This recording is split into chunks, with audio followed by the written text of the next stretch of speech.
Sanibonani, welcome back to another episode of Hearty Thursdays. Ngumama Zizwe, and I'm here to fill your hearts with art. In this podcast, we talk about art, talk to the people that make the art, the people behind the people that make the art, and to the people that make the art, but a lot of people don't know that they do. And today we are excited to have Andisiwe in the house. Bo, bo, bo, bo. Andisiwe Mpinda is an audio artist, actor, director, and writer. Welcome to Hearty Thursdays. Thank you so much for honoring my invitation. Thank you for having me. How are you feeling? A bit nervous. This is my first. Is this a podcast? It Is that is. what it's called? This is my first podcast interview. So It is. Don't worry. It's chilled. We're chilled. We're chilled. You'll see. Please tell me about you, your background, where you from, where you born. where am I born? I was born from the Eastern Cape, King Williamstown, specifically at Dimbaza. It's a township, 15 minutes from town, I think. Dimbaza, and I was born in a hospital that no longer exists, Oh wow. Mount Coke. So the birth records. Do you exist? Yes, I do. I might exist mostly in my head, but I exist. It's in ruins now, but whenever we drive past it, my mother always reminds me. So I was born in Mount Coke, and what else? Yeah. Do you have siblings? Yes, I have two brothers. I call them my little brothers, but they hate that because they're no longer little. But they're my younger brothers. I have two brothers. I have a mom. My dad passed on, and yeah, that's my Oh, wow. immediate family. I wish I had like as a kid I always wanted to have like a big brother that was gonna, how they seem protective and they just got your back. And even now I still wish like that I had maybe like that relationship with like, but I've gotten brothers along the way, so I guess that counts. What's your earliest memory of being exposed to art? Oh, my mother sent me to this Elokshini, Mm-hmm. it's pre-primary. Yeah, Masazame pre-primary. I think it still exists. My youngest brother went there. I think it still exists. I went to Masazame, and we did Jijunsi. I think that's what it's called. It's you see those big Korean guys that wrestle each other. Okay. The Korean wrestling. I don't know if it's called or Asian. I think it's Asian. They dressed in like those underwear, Yes, white. that they're Yes, like I think that's blankets or shits. yes. So That's my. I think that's yeah. That's my earliest memory of performing some sort of art or whatever version wow. of jujunsi we had.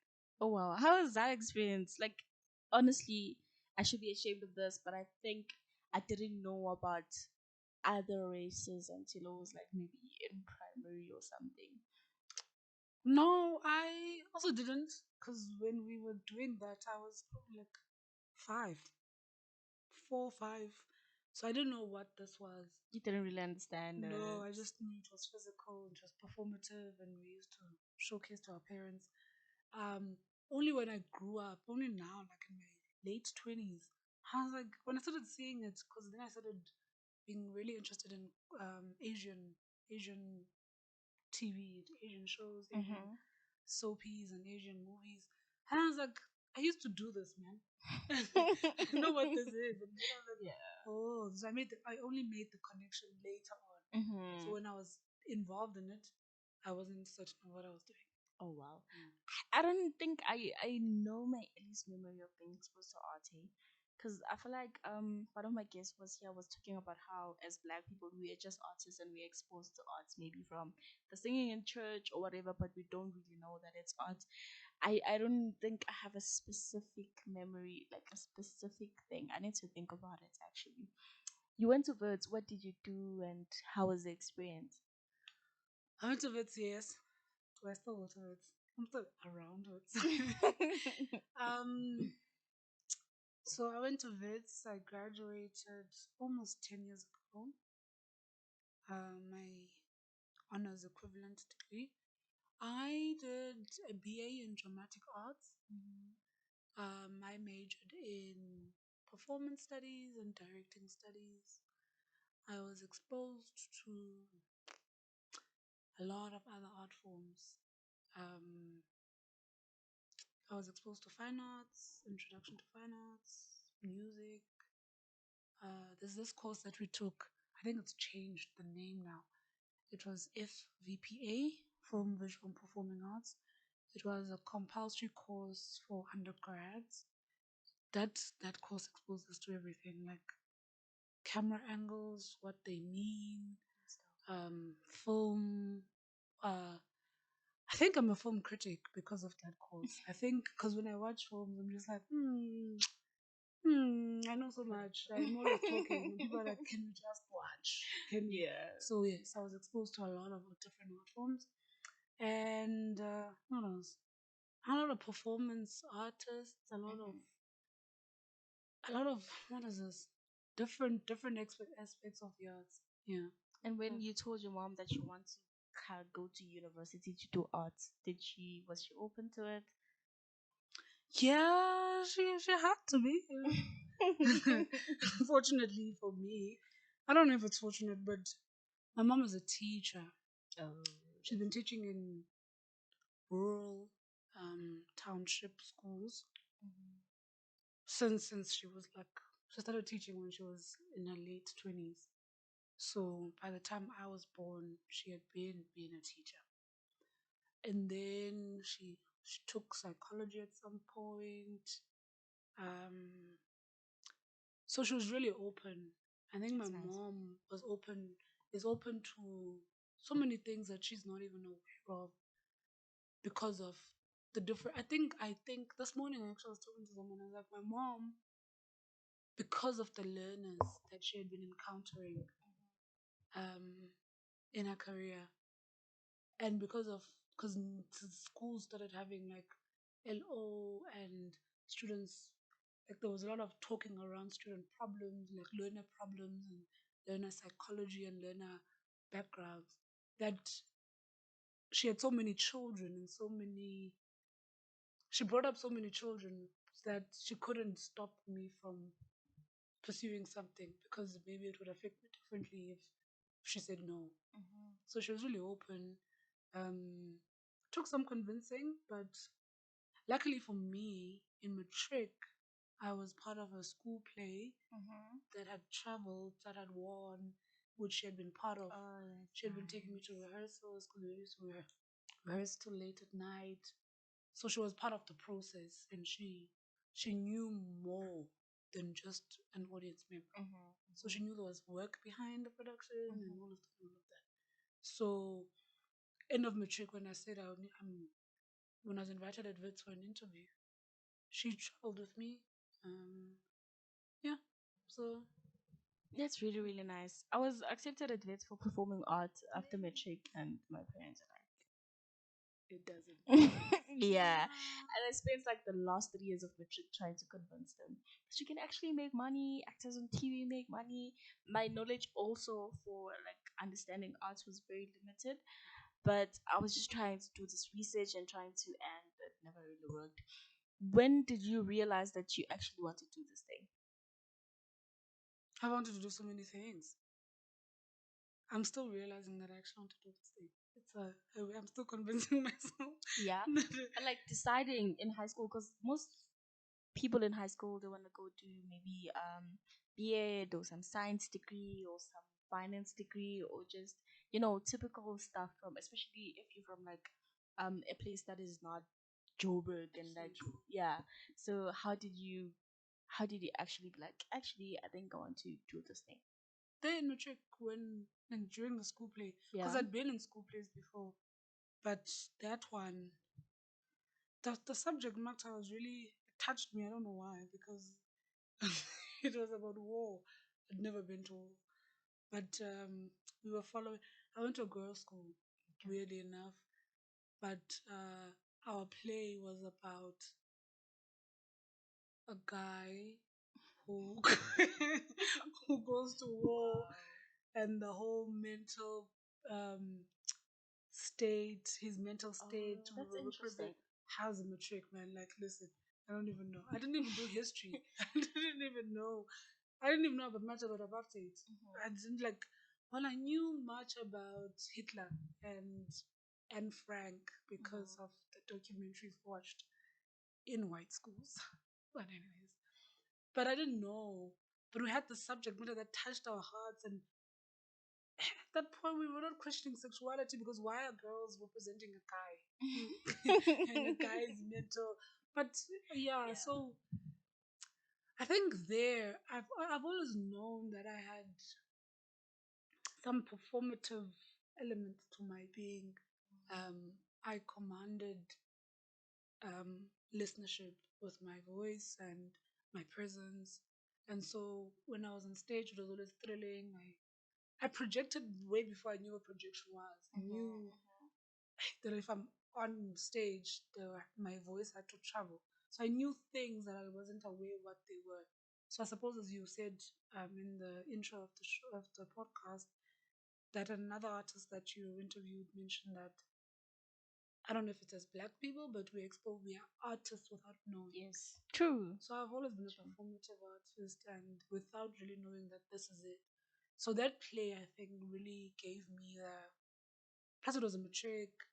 Um, I juggled my schoolwork and the play and traveling.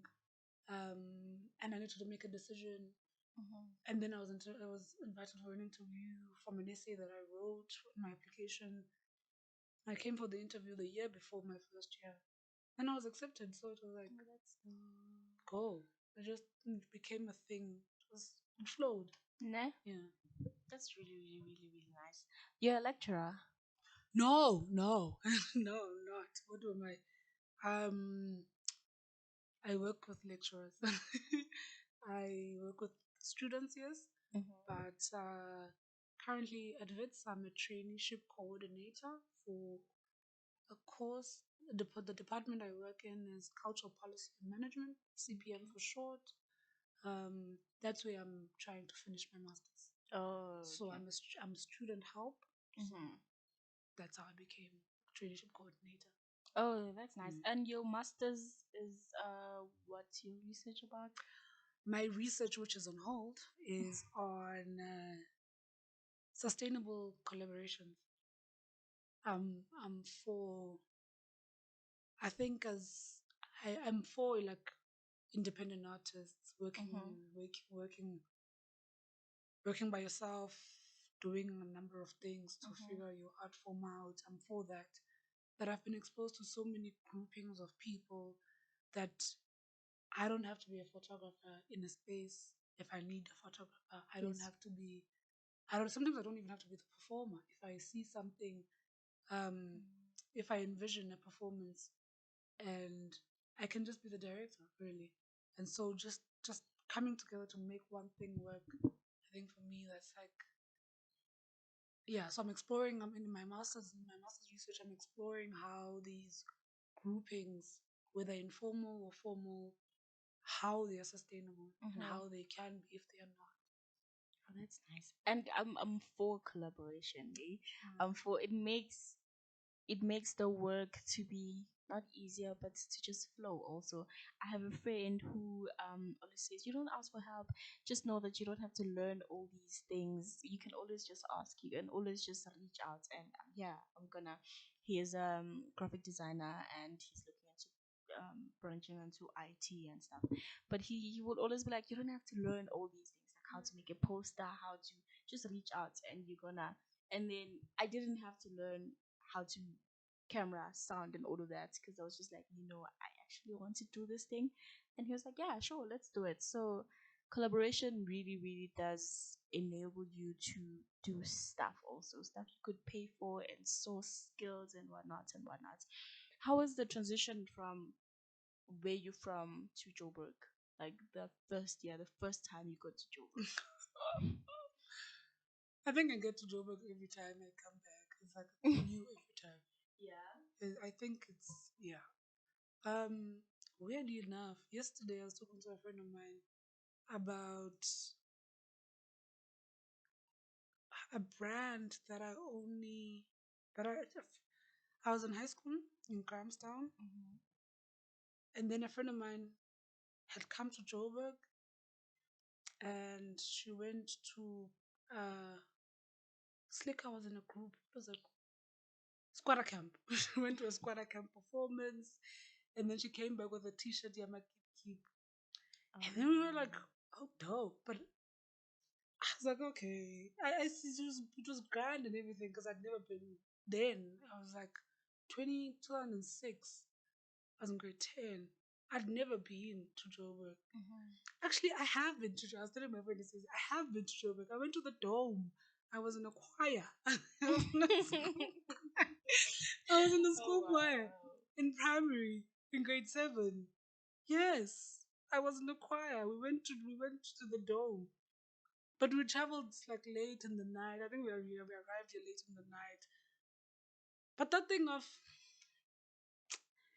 travel for so many hours, like 10 to 12 hours Mm-hmm. from Grahamstown to Joburg, you're not gonna see much by the time you arrive here because it's late at night, and you're gonna go straight to the Dome and the hotel, which is the Department of Education or Sports or Arts and Culture. I don't know back then. I don't know which department funded the whole program. You're gonna go to a hotel that's close to the Dome. You're not gonna go to a mall because you're here to sing. Mm-hmm. You're gonna go straight into the Dome. You're gonna meet other schools. You're gonna sing, and then you're gonna go straight to your hotel. You're gonna eat KFC that is already bought for you guys, and then you're gonna go back to the bus and travel back to the Eastern Cape. So I don't think that really was. I've been to Joburg, but I Yeah. have been to Joburg. So the really, really first time, my mom and I came to Joburg before my first year, Mm-hmm. but we got on a bus. We got straight to Bram. My uncle came and picked us up, took us to a hotel in Bram. We took a walk to Wits just so the next day, because my audition was the next day, just so we could familiarize ourselves and not be late. From the walk to Wits, we walked back to the hotel, and then I was practicing my lines throughout the whole entire evening. The next day, woke up, went to my audition. That same day, we took a bus back to the Eastern Cape. So that also was not. Yeah. I've been to Joburg. So first year, because now there's no mom, there's no school. I'm Mm-hmm. really here by myself. I wasn't really thrilled about Joburg. It's not like I was looking forward to it. I didn't know. I didn't know things were short in Joburg. Like I wasn't. I didn't do my research about the arts. I didn't. I really wasn't that kid that looked forward to Yeah. big city lights. And so when I got here and I did my schoolwork. How long did it take you to like know places and stuff? Like maybe a cheaper place to buy something, or to know there's a place called this, or there's a place like that. No, Or in first year, Sham, we used to travel. I have a mall that I like is my go-to mall. Krista. mm-hmm. Krista is my go-to mall because then I knew the taxi to Krista. Then I went to Krista. Then I knew taxi back to Brown. So, Mm-hmm. so I knew. Then I started. I think maybe second semester because I only was in Brown. I never traveled outside of Brown. I think in the first semester, like, but as the years went by, second year, we had to go out because Mm-hmm. now we were auditioning for things. There were interesting activities happening way outside of Bram. So yeah.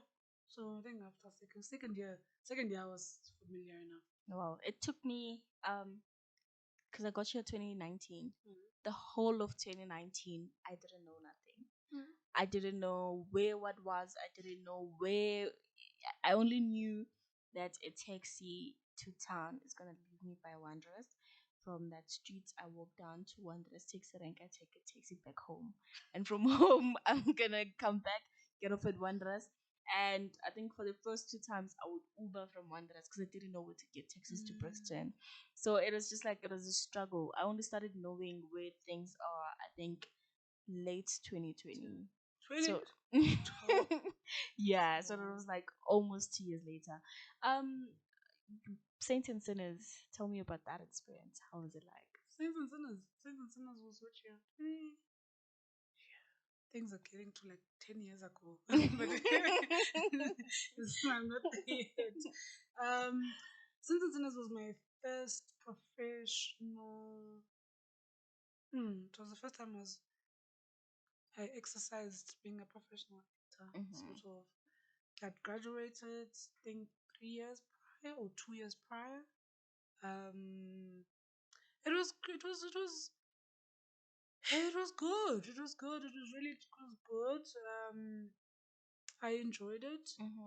It was a location shoot for the 2 seasons that I was there. It was the first time I was writing an invoice. Was I writing the invoice? No, I had an agent. But it was the first time like I felt like, okay, if this is it, then maybe this could work. It was really great. But I must say, Saints&Sinners was the first time I had sex scenes on TV. My goodness. Drama school does not teach you sex scenes. How was your mom's reaction? Yeah. And I shot my sex scenes. I think was it one of the first things I was shooting? And I was Oh my like, goodness. How was your mom's reaction? Did she watch it? My mom likes playing oblivious to things. Did she watch it? Sometimes I don't know if she watches my things or not. Yeah. When things are a bit expose, I think she acts a bit nonchalant. So she's like, when I go back home and call Sean over, she heard about it. Yeah. Oh my goodness. And then so having a degree in arts, did that help like when you first get on set? Because I know my first experience on set, I was just amazed by everything. No, I didn't know. I was so embarrassed. This is what happened my first time on set. First day. So I'm like, okay. Sure, so we're on the bed. Yeah, it was the bed scene, the sex scene thing. So now they need to change angles and camera. So I sat there. And I was like, okay, finish. I sat there. So they came and gave me a gown or whatever. So I put on my gown, but I still sat there. And then one of the camera guys, I think one of the DOPs, was like, sorry, you can step out. Because there was literally nothing for an actor to do in that space.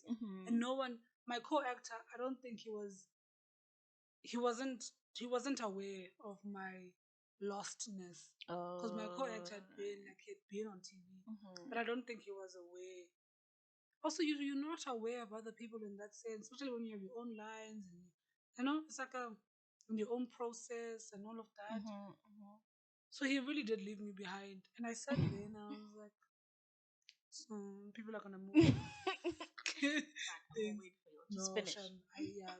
That guy really helped me out. I was like, sorry, you can step out. Oh wow. And then that's the only time I stepped out. So you asked if having a degree helps. There's a lot of things that's you won't be prepared for with or without a degree. Yeah. Small, very small details. Yeah. So in that situation. And then generations now there's a little bit of experience. How was the experience? Oh, Generations is a good experience for me because now I'm an actor. Now you know that you now I know like I read my contract. I know things. Now I do my bit and I sit out when I'm not supposed to do anything. Yeah. I'm not overzealous. I'm not looking to fix cameras. No. We all have a job. And mine is to act. So I don't do other things. I'm never lost. I know my lines. I go and I do what I'm paid to do. That's nice. And the process of like knowing your lines and being in character, like how take me through that process. How is it like for you? Because I'm predominantly a theater practitioner. Mm-hmm. That's my. I wouldn't romanticize it and say it's my first love or whatever. It's just what I'm more exposed to. It's what I exercise 75% of my performance live. Mm-hmm. So it's different. TV and oh, now I'm also radio. Mm. So they're all different. They're all different. Um, but in all of them, you learn your lines by yourself, Mm-hmm. and whether or not you're in a scene with five other people, you learn your own lines. You, I've heard of actors who know other actors' lines. It's great to know, but you're never gonna articulate those lines. It's good for you. True. It's good for you to know when your cue is and all of that. So the learning of the lines, I'd say for TV, you get your script. You get it more than 5 days prior to the shoot. Um, you read them a couple. I read them. I still highlight. I still print out my script. I'm bad. I must recycle. I must highlight on my computer. But I still print out my script, hard copy. I highlight. I read the whole script actually. I read the whole scene that I'm part of. I highlight the parts that I'm articulating. I underline the parts that I don't understand why someone would say this or how do I react. I have notes on the Mm-hmm. side. That's my first read. Then as the 5 days go by, keep going back until I go back. Probably on the day of the shoot, I don't even have the script anymore. Mm, That's really nice. mm. That's really, really nice. Devil Under Cross, was it a school play? Was it No, I had long graduated. I was brought in as not an expert. I was brought in as a no. I was brought in as a Khafela, Bob Mahogodi and Prince Lamla. Um, they were the directors of the play, both lecturers at the Wits School of Art. Mhm. Um, where had they seen me perform? I feel like they'd seen me perform somewhere, and then they invited me for. They already had a role for me in in their minds. They just invited me to the auditions, and then I was brought in as a not a mentor as such, but as a graduate of the same. It was not it was varsity school. It was a Wits School of Arts production Mhm. with a few professional actors, and I was one of them. So Oh, that's mm, nice. That's really, really, really, really nice. So 2019, we Ekaslam, you played Miss Vin, but yeah. last year you played Fundiswa. Those are like two different characters. So like, take me through actually embodying each one of them. Oh, the writer actually needs to clarify this, but I will do the writer's job. So Ekas Jefferson J. Bob's Chavalala, writer and director of the play. Ekaslam. Ekaslam is a production of seven, seven performers, six actors, and the seventh one being the musician. Hmm. Two teachers, four students. Yes, six actors, the seventh artist being the musician on stage. Ekaslam is it's a whole company, right?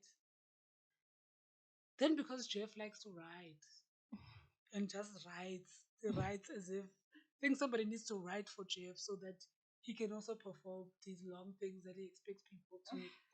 I will task myself to write for Jeff, actually. Then Jeff writes so there's a one hander that sticks out from the original. I don't know which one is original, but there's an original thing, Ikaslam, this play about school and it's got different characters. Fundiswa. Wait, I was Miss Fanny and thing. Mhm. Yes, Fundiswa is I was Fundiswa in the one hander. Yes, Yes, last year. yes, last year. There's Miss Fanny. Mm-hmm. Fundiswa is Miss Miss Fanny. Fanny. Okay. So Fundiswa now has a one-hander, which I think existed whilst he was writing all of this. Then it's like, oh, there was all of this, all these monologues, a whole long 15-page monologue. So it's the same character. It's not, I really, when we were preparing for the one-hander, I drew a lot from the teachings I got and the directions I got um, from the bigger production. Mm-hmm. So it was the same character, just now Okay. one-hander dealing with something outside of school, but in a personal Okay. life. So it's Okay. the same thing. Okay. It's the same Okay. thing. I missed it because I remember there was like a theater week kind of Festival at Tin Tin Town. Town. Yeah, and I really, really, really wanted to see it. I only saw a few of the other plays, Mm. but I missed it. I don't know. I was doing something or there was some. I don't remember what happened. But yeah, there was that. So you did Histories of the Invisible, Essence of the Less Good Idea. Yes, How that was was that? that was a beautiful experience. Dr. Andile also also a lecturer at Wits School of Arts, music department. That was a nice branch of, you know. Mm-hmm. Um, I think he had seen me perform in Devil on the Cross, Yes. and then I started working with him with the Wits traineeship, with the traineeship thing that I do, that I coordinate. So yeah, he just invited me to this thing and was like, I think my voice really helped me out a lot. Yeah, My I did. voice, I did see it a bit. my voice really helps me out. It gets me in places. It gets it gets me in spaces. Yes. So Dr. Andile invited me um to embody a couple of poems that he had selected, Mm-hmm. and it was a musical experiment. Very fantastic. I actually the things that I would love to do. Yeah, it was nice. It was great. I, It was I a great. do like what they do at the center. Mm, It's just less good ideas, but it's brilliant and it's art and it's mm, just it's really really really amazing. I was attending a thing there, I think a month ago. A friend of mine was one of the performers there, and it was a nice thing. They were just experimenting, but it's mm. beautiful because you get to not have all these strict rules, but you just explore. Also experimenting on a budget. That's lovely. True, Because true. we could really be experimenting right now on our own time, but on a budget, you are more relaxed. Nah, Your creative juices flow. Kumnandi, man. true. Mm. That's true. So 2020, you did Brooklyn May at Mm. the Market Theatre. It I was first is. introduced to you as Brooklyn May. Tell me about it. Tell me about it. Ah, that was fun as well. Um, so what had happened? Actually, Buffalo Mary has a long. It's not long, but it's got like some history Yeah. that's somewhat traumatic for me. But I turned it into an artistic experiment. Mm-hmm. So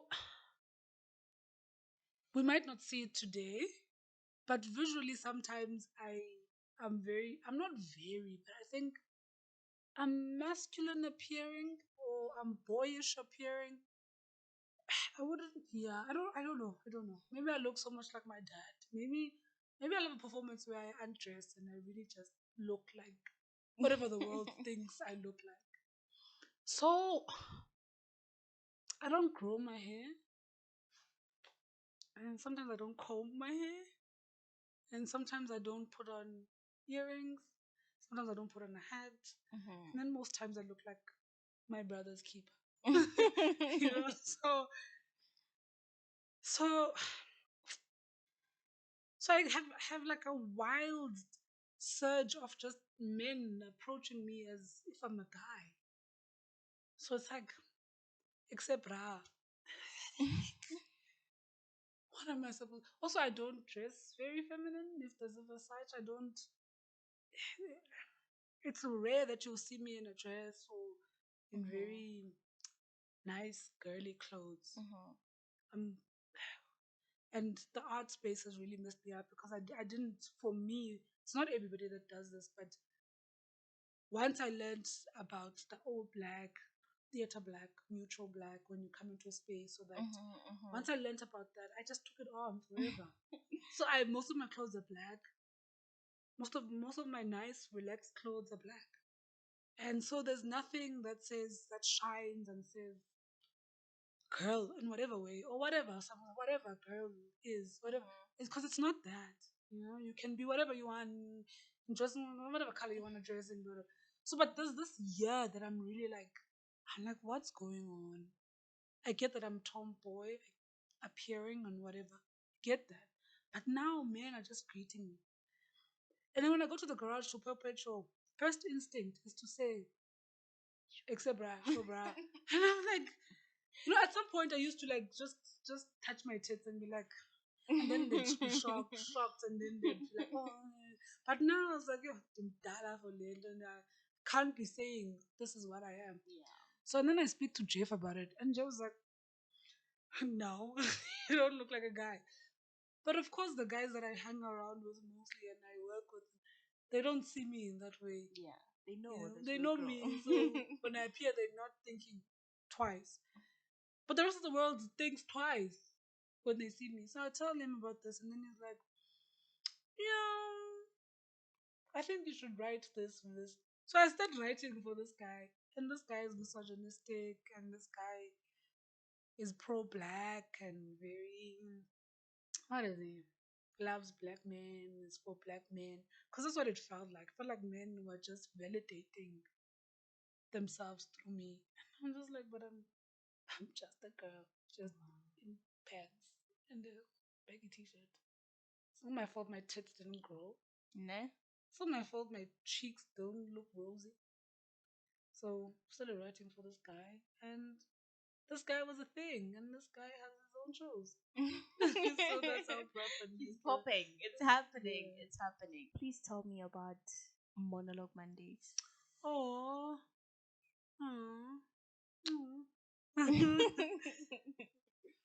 Okay, so I just graduated. When I say I just, maybe I'm having like a 2 year looking for myself, looking for spaces, looking for what, looking for auditions, looking for entry into something, into a community, and I don't find it. And I remember there's something about if there's a book that you want to read and it's not on the shelves, you must write it. Oh wow. I'm not sure. I'm taking that. Somebody's a quote by some I'm taking it. literature person. So so I have friends. I see that I have artist friends. There's a whole class of mine that just graduated, and there's more coming. And I'm exposed to other students from other universities, other um, institutions of higher learning. So I'm like, but what are we all doing? Because we're not at the market, we're not at Joburg Theatre, we're not traveling to Cape Town we're not traveling to Grahamstown to perform at NAV. What are we doing? Like, and then I'm exposed to poetry, and poetry's jamming. Like, there was another poetry space every Saturday. That's crazy. I was like, where is the theater jam? Where's the jam sessions for theater makers?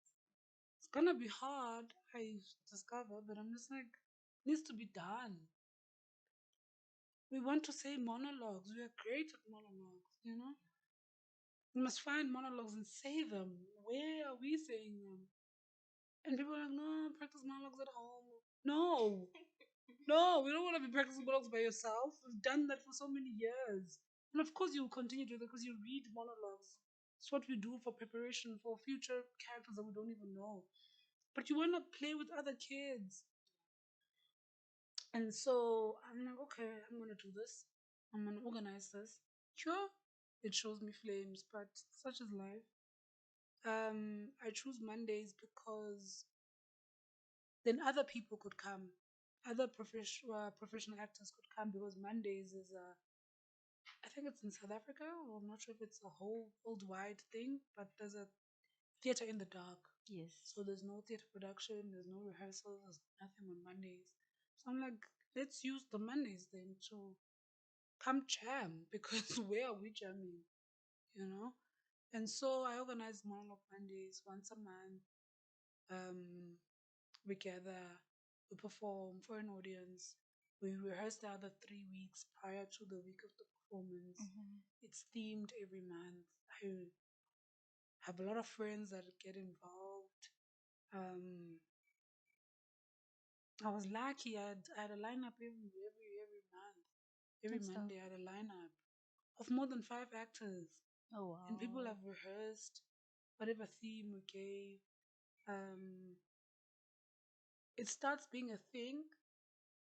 It starts attracting, having traction, but it drains my soul Ish. because it's all I'm doing. I am I'm collaborating, yes, but I'm finding it hard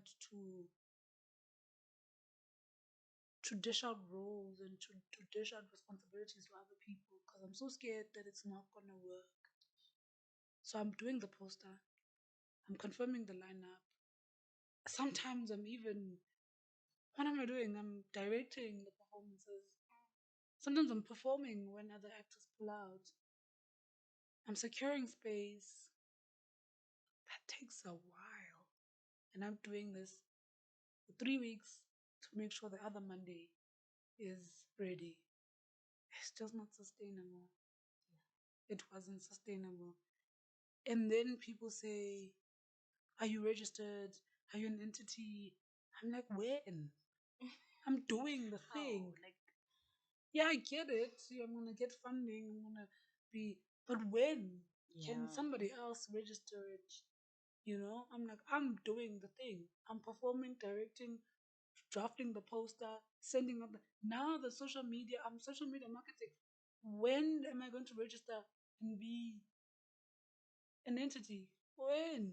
And so I pulled back. I've pulled back for a number of years now. I'll plug back into it when I'm ready. Because it Yeah. was really nice. It was I would really love to experience mm, it. I would really, really, really love to experience it. I know someone who was doing something like that, but he was mixing it with poetry and music and then monologues, so like just the whole thing. And I never went because I only saw the poster once and then I never saw it again. okay. But I would love to experience something like that. Mm.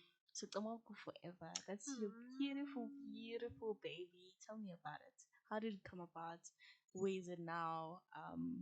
Are you hoping to take it further? Yeah.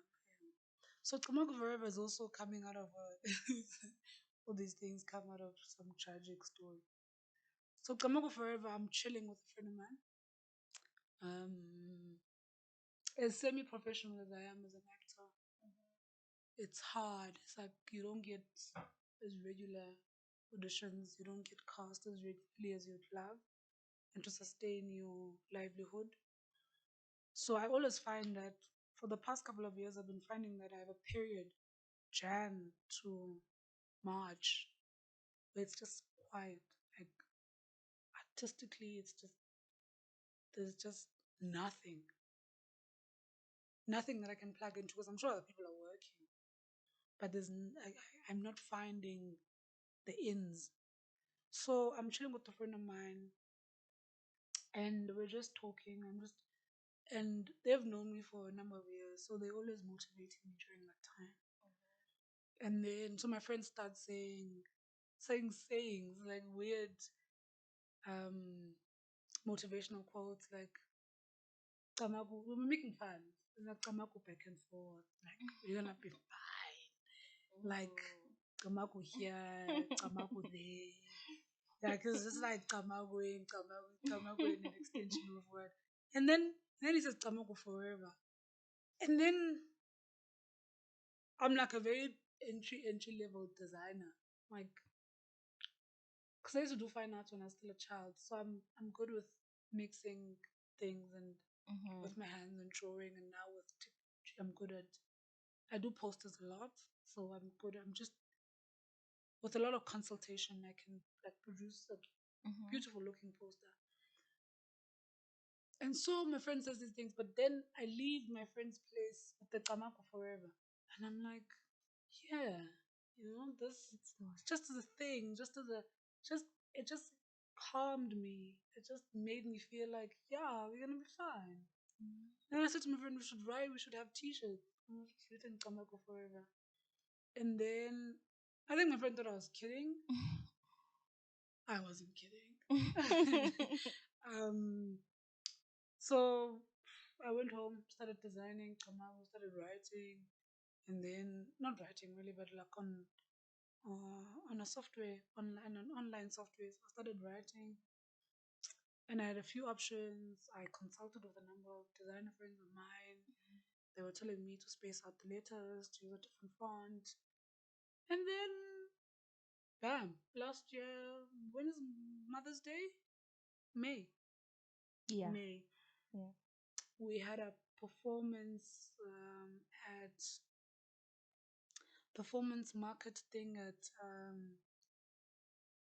what's that place? I don't remember, but somewhere.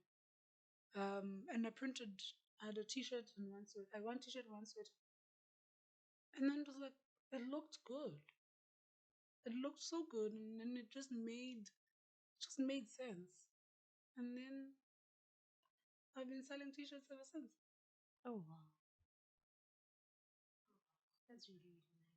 You wanna make it like a, cause it's already like a brand. So I don't know. By taking it further, what do you mean? Oh, so then last year as well, I what? It was COVID. It was my birthday. I love. I always say I don't like lots of people. I really don't. Physically, I can't be around a lot of people. But I love the idea of a lot of contacts. Yeah. I love the idea of like knowing Mama does Mhm. podcasts. You there. You don't have to sit in one space to really like tap into Mama does podcast. Yeah. So I was like, I have so many friends and so many colleagues and so many peers in the arts. What are we doing? We're in a it was a depressive time period, COVID. And then I was like, sometimes I dabble in writing. I'm not a poet. And no, I'm not a poet. I just write. So I write, and some of the things I write are pretty good. And then so I've been hearing like my friends saying, "You must write. You must keep writing." Sometimes I just want to write a nice status that just cuts deep, and that's it. Yeah, and leave it at that. And so now this Camagu forever that exists. And then how do I get everybody involved in it? I decide if for my birthday I turned 31 last year. So I was like, if 30 of my peers in the arts could contribute to a chapbook of sorts, or like something that says we're alive, we're hopeful, but centered around Camagu. So if you just the words, what do they just spark out of you? And Oh wow. so I have it's there. The book is there. It's there. It just needs money to be published. So such the Camagu Forever collection. Mm. Can't wait to read Yeah, it. it's really nice. Really, Got really, like really can't wait to read it. What is your why my why in general. as an artist? Like when you about to create or you're about to do something or you need to wake up and you're like, okay, today I need to do one, two, three, four. Like, what is your why? My maker would have to answer that. Why did he decide or she decide it should be here? Why did they decide? What is my why? Ugh, Why do you create? What is your why? why? Why do I do what I do? Why do I don't do what I don't do? Money. Money is my biggest why. Besides money, that's my greatest why. But besides money, um, it's fulfilling. Why? Why do I wake up? I'm already here, man. I might as well.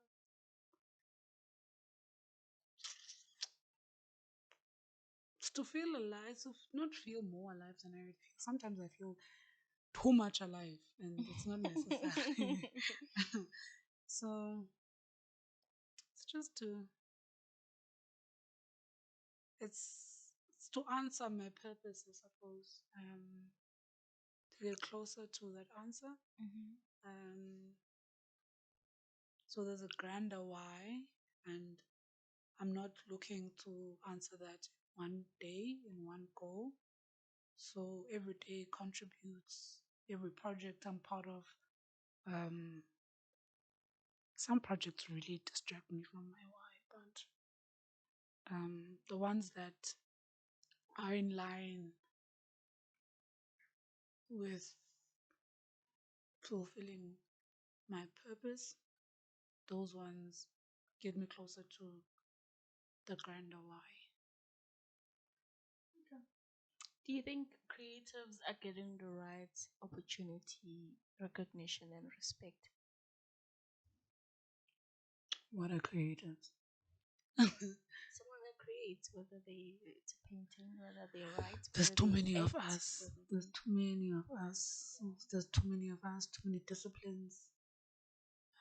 Rightfully so, not a problem that there are many. Um, we'd have to say which creators, unfortunately now I've tapped into academia. So some things are just, they sound very broad.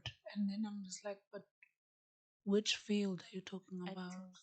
Okay.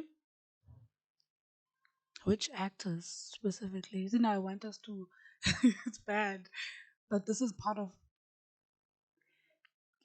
trying to give you a qualitative answer and Just not, actors, whether it's but now you know you're on that, TV, whether you're on now you theater, know whether they're trained actors and they're non-trained actors. That's already different differentiator. It's not supposed to be there, but it's there. Um, there are actors that are discovered on the go somewhere on a YouTube channel. So when I'm going to sit here uh, as a trained actor, it might seem very judgmental of me to say to want to differentiate us, but unfortunately, that's where we are. People are thriving. There's trained actors that are thriving in the social media spaces because that's where actors have followers. You must have followers. There are yes. trained actors with a lot of number of followers. So which actors? The actors that audition once a week, once a month. Because some people are really represented. Some people are joyful to be part of the industry. Some of us are really like fighting, and maybe some of us will fight until our last breath. So I'm not. That question is really broad for me, and Mm-hmm. um, it would reveal so much of my anger towards the industry, and then my anger would have to be. I'd also have to say from what context I'm coming from. I'm coming from a trained actor context, a Mm-hmm. graduate context, an in debt graduate context. So my anger is really like I owe NSFAS, you know, and I've graduated over 10, almost going to 10 years now, and I haven't been able to pay back my loan. So am I represented in that sense? Oh Who, yeah. who, who am I sitting with at my table of complaints? Who's my panel? Who? So I I'll pass on that question. No problem. No problem. Do you have an advice for someone who wants to make a living from art? It's like I really, really love art and I'm talented and I'm an artist and I want to make a living. Like this is supposed to bring me my bread. Get a degree in something else. Acting is a hobby. That's where I'm at now. Mm. Wow. Okay. Tequila is fun. Yay! On YFM, tell me about it. Ooh, that was so cool. Yeah. Aww. It was a first for me. Radio drama. Ooh, I'd always listen to Mhlobo Wenene as a kid, as an adult. And because now I know so much about, I know people just, that thing takes a while. Like there's a writing crew, there's the director, there's the sourcing of the actors. there's a story that must align to the listenership. There's so much. So I'm like, I've always been like, who's doing this? Like, who's behind all of this? Like, how I listened, but I knew there was so much more. And I've always been intrigued by the grander, that collaboration element of just making one thing. Mm-hmm. So when I got to do it, I was like, this is it. How's the experience though? Oh, it was so nice. It was so cool. There was so much learning because Mm-hmm. I'm present theater. I'm present. I'm physically there with the audience. Mm-hmm. TV, you're present even if you're pre-recorded, Mm-hmm. but you're physically there and people can see here. But now it's just audio, and you must do things. I cried like a pro on radio. I think um so there was so much emotional preparation um, because my character started having very intense emotional with the loss of a parent, and they had a mental breakdown, so I had to tap into something, and so that takes a lot of preparation. Um, not a lot, but it just takes something out of you that you need to rehearse this thing, but you need to do it as authentic as possible. So there was that, and it's just audio. Nobody can see your crying face. Nobody, Mm-hmm. just that thing of listening and having people imagine themselves. And that was helped a lot by the technical guys, the sound engineer, because they added effects, and so it was just layered.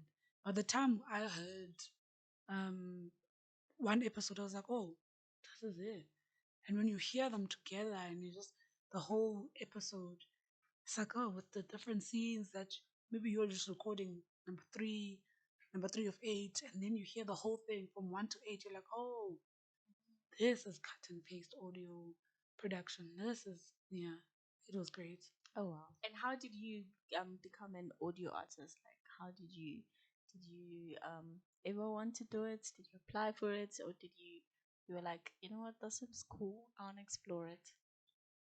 No, I've always relied on my voice more than anything, more than Mm-hmm. my appearance. Mm-hmm. So, uh, luckily, the producer was the producer, the writer had me in mind, and then they Oh. called me through because they knew I could do it, and I did it.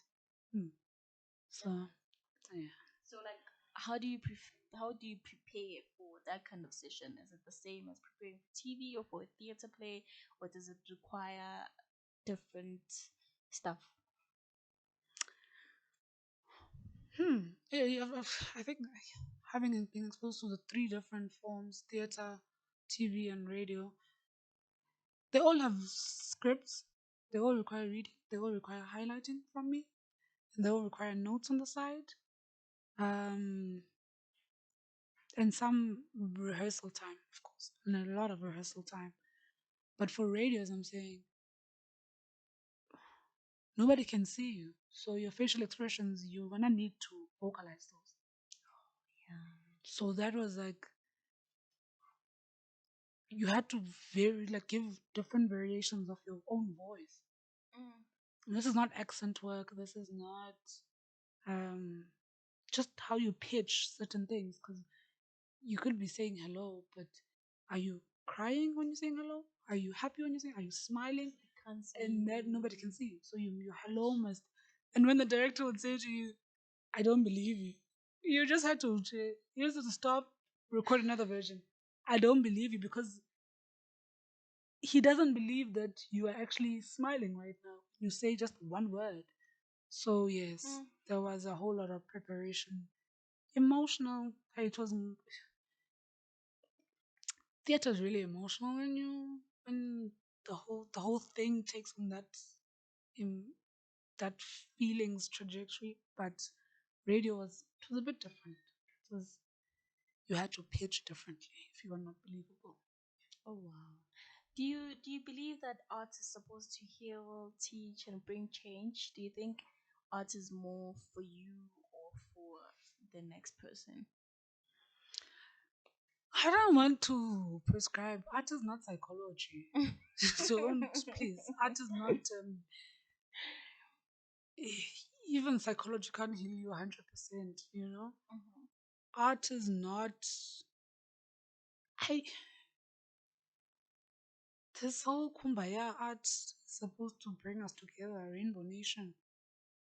South African art, that is, South African context.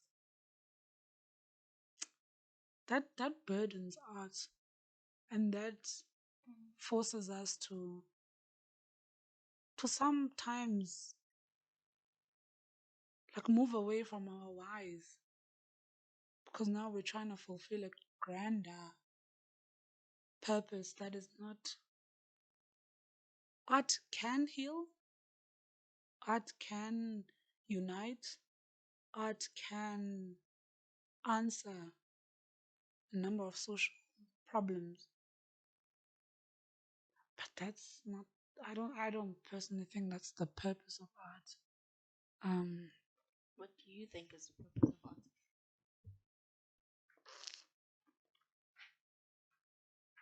we are creating. We are called to do something, and if I'm called to paint walls blue, and you happen to walk by the wall, and you feel emotionally attached, I didn't. I didn't prescribe that attachment for you. Mm. I We are called to do something because some of us really don't know why we are still sticking around when we can't even pay back our debts, you know? But we are still doing it because this is all we can do. This is all we want to do, really. And it would be nice if it could help us live. But if I'm gonna wake up and you're gonna force me to answer to social ills through my art, you're prescribing Mm. a role and a duty that I don't know where the answer is. I didn't go to school to learn that. Wow.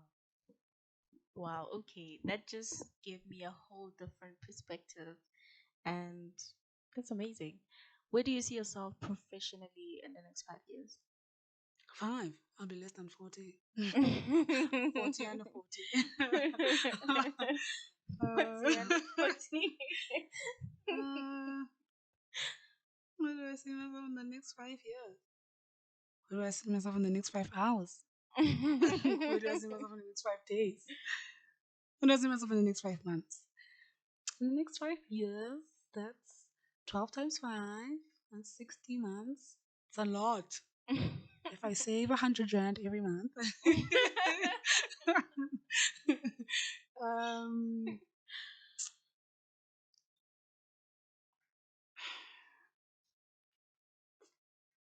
in the next 5 years, um,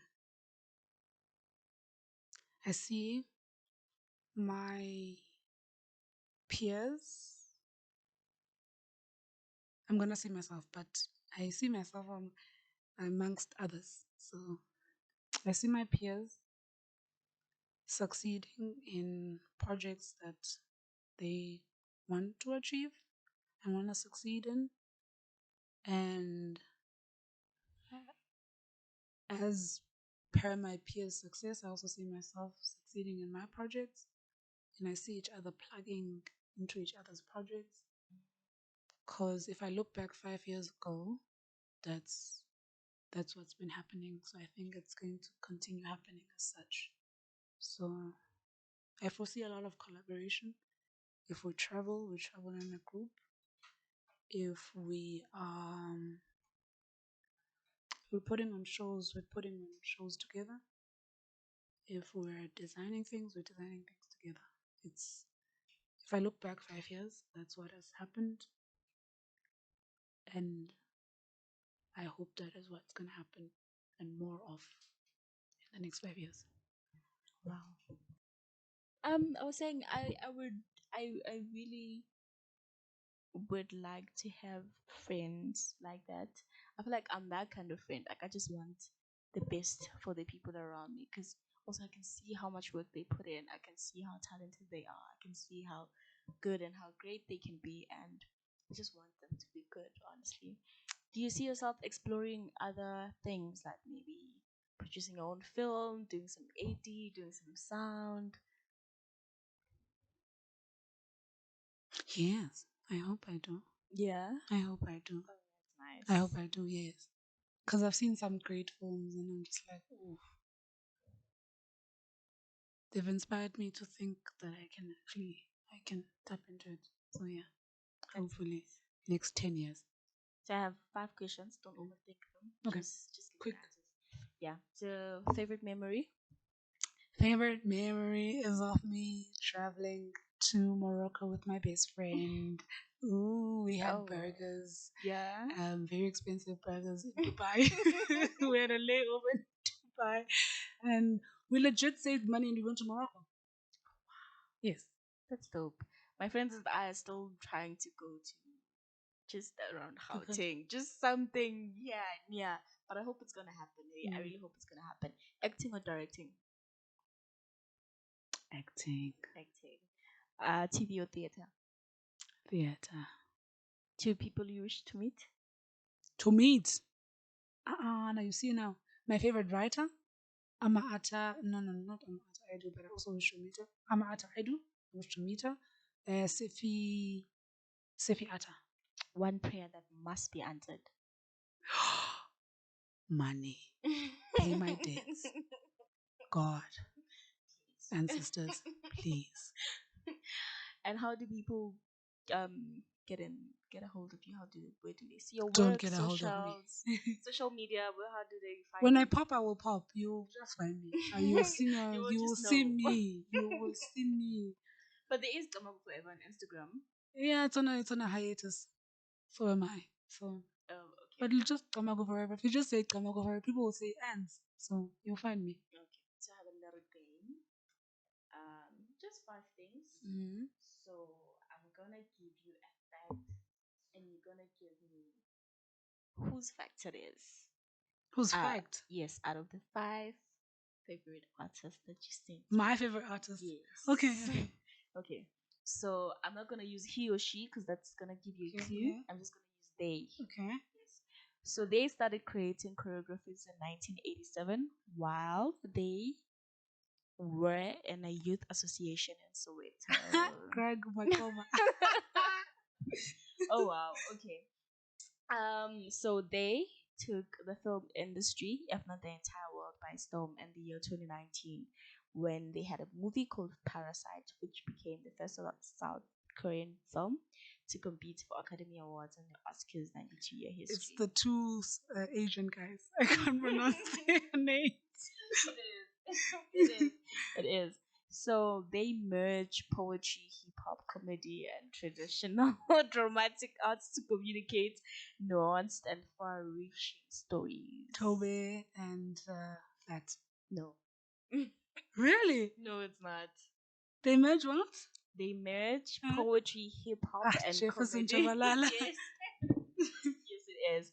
So, they originally encouraged. Okay, so it's two people. Mm. And one of them originally encouraged the other person to become a hip hop entertainer, and now this person helps this other person to produce, um, by producing and starring in their video, and helps to run their nonprofit. Tobe and Yes, Fat. it is. It is. So the last one, this one is a former chartered accountant, Mm. and they are also a graduate of the creative writing program at Antioch University in Los Angeles. Sefi. It is. That is like more than a distinction. So you did really, really, Thank really you. well. You really know your people, Yes, hey? I do. You really know your people. Today we had the amazing Andisiwe Mpinda, and I must tell you, I'm very inspired, and I need to go look at some things because different perspectives were just given to me today. Thank you so much, Ans, for coming. Thank you so much. Thank It really meant you. a lot to me. Thank you for watching and thank you for listening. Please make sure that you tune in next week, Thursday, for another episode. The episode is available on Spotify, Podbean, Hear This Ads, and YouTube.